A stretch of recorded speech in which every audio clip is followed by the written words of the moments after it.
In September of 2009, I was flying high speeds all night and home with you all day during the day. So we had to get creative and find ways to entertain both of us. This particular day, I was trying to figure out how to make a baby webcam. No matter where I went and what I did, you and I were together.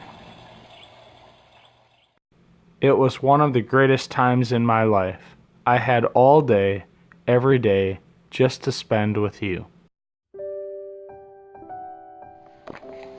Who's the cute baby?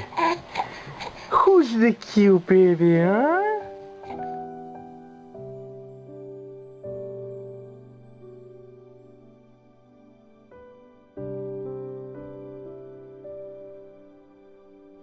In the afternoons, after Mom got home from work, she would spend time with you while I rested up for my night flights.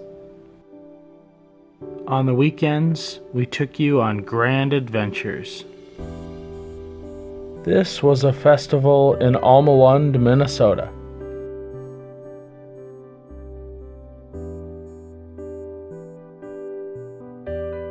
We visited Grandma and Grandpa Campbell,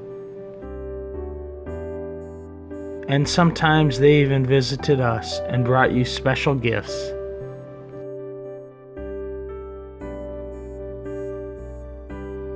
One day we even visited Great Grandma Sealander.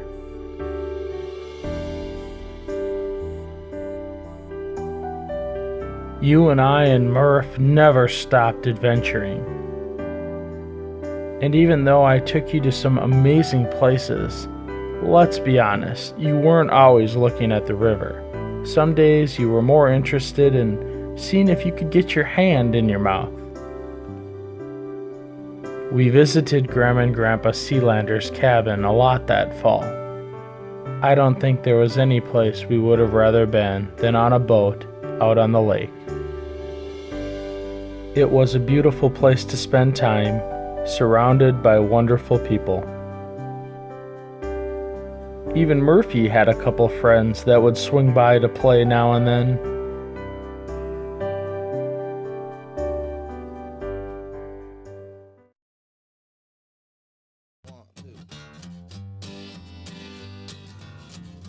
Once in a while I needed a parenting break, and I'd hang out with Brad and we'd jump in the MG or some such thing and go out on an adventure together. One day Brad and I and Murphy grabbed Grandma and Grandpa's boat and a guitar and we headed off on Lake Pokegama. This was my childhood boat, my all-time favorite. Alright. We went that way. Okay, I got it. I threw it too high. He don't care, he'll swim anywhere. There you go.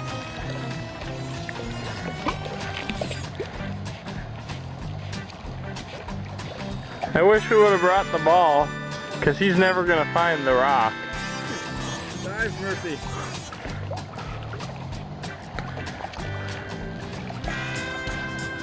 Yeah, come on over here now. Come on, Murph.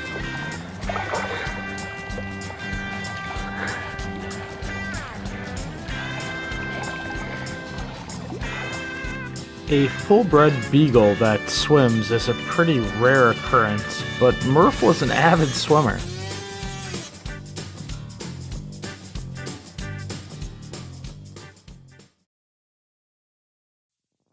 One day I told Mom it's time to take Kate on her first airplane ride.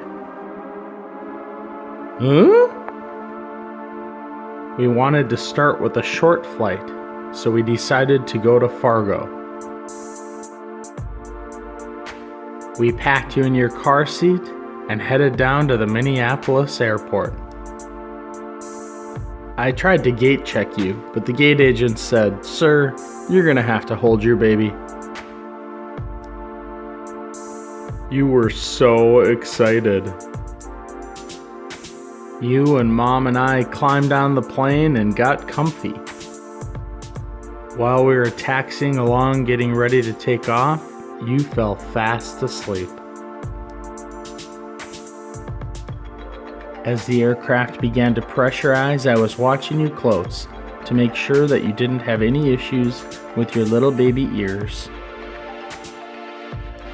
Long live Northwest!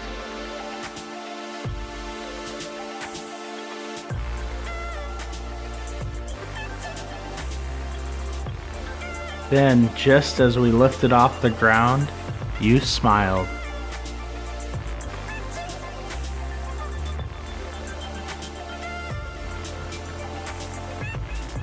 It was a nice, fast, and uneventful flight up to Fargo that day.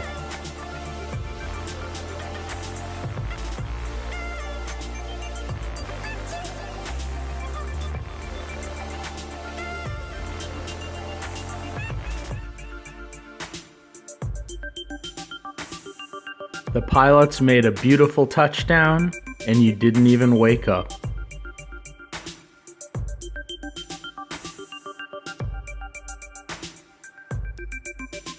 As soon as we stepped off the plane, Charisse was there eagerly waiting to see us and meet you for the first time. We headed straight for a restaurant to get some lunch and catch up with Charisse.